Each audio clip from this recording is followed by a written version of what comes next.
Bisi suku omorni sikli sastokno rompremani pati manargei omor basi laija khorsa sakarno bisi Thamni Bagwi mazra saklaika bilnia hangkote daira dorbanoni dorbafang khorok chisni ni sakinamani yagulo mazra ganang Sadhan Debnath mazra phinka tangsalindi boro bironiani dorbanok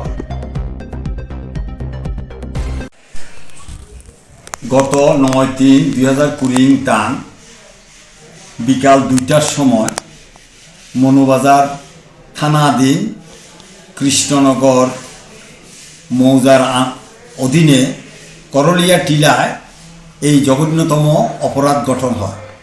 এই অপরাধটি হলো ওই দিন বিকালবেলা 2টার সময়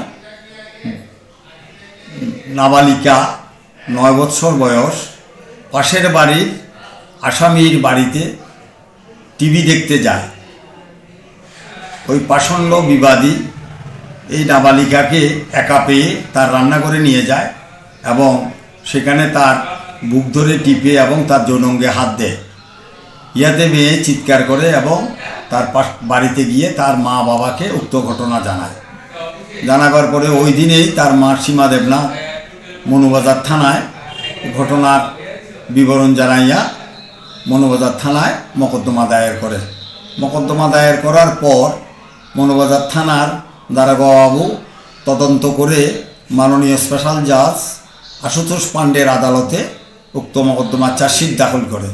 chargesheet দাখিল করার পরে বিবাদীর বিরুদ্ধে চার্জ গঠন করা হয় এবং পরবর্তীকালে 17 জন সাক্ষী সাক্ষ্যবাক্য গ্রহণ করা হয় এবং অদ্য মাননীয় আদালত আশুতোষ পাণ্ডে তার বিরুদ্ধে মামলা প্রমাণ হওয়ায় আশুতোষ পাণ্ডে বিবাদীকে সাজা ঘোষণা করা হয়।